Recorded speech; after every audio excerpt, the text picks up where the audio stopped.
Yes, mwambala kwekumirako episode ezisooka ebbiri zafulumye. Episode yasoose n'eyokubiri siri out, then today episode eyokusatu n'eyokuna zigenda kubeera out, but subscribinga, followinga, commentinga, likinga kyekyoka.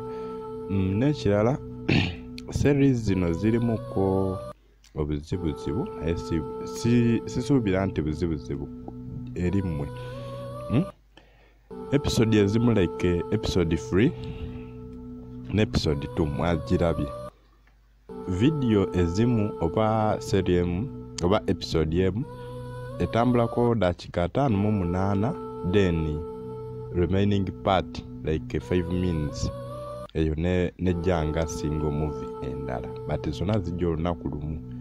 So ezimu mujja zirabanga zijja 2 but nga episode emu, but tekigenda kubeera oba kikoma ku episode ya 10 ya 8 starting from episode 8 tulaba namba saawa emu dakika nga 8 buli episode.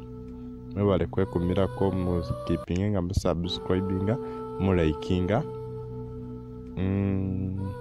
Waliwo abamala ku kali akakadde then mbebaza namwe abakyaliko nga mukya followinga mukya subscribinga musigale nga mwekumirako.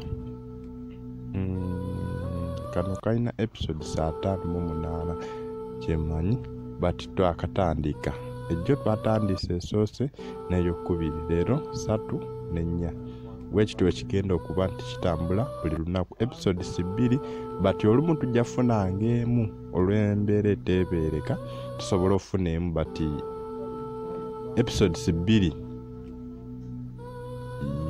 ye minimum episode zetugenda ofunanga daily.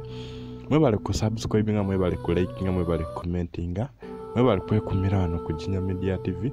Tukyaleeta eno wegwera clean endala fe tuleeta nungi njerere, but musooke mulabe eno kuba egenda tutwalako like omwezi gumu oba kitundu kya mwezi, but egenda wezi omwezi gumu guno gwokubiri gwonna eno yegija tugenda olaba, then ogwokusatu tusimulule endala. Mwebale kwekumirako, but musobola okusigala nga mujoininga WhatsApp group yaffe ezimba ya group WhatsApp group. Osobola okukona ku namba ebeera awo wammanga mu description ebiseera ebisinga wansi wa movie, oba osobola osigala ng'ogikoonako anytime mu description yaffe ya channel. Mwebale kwekumirako aba group, big up, subscribe.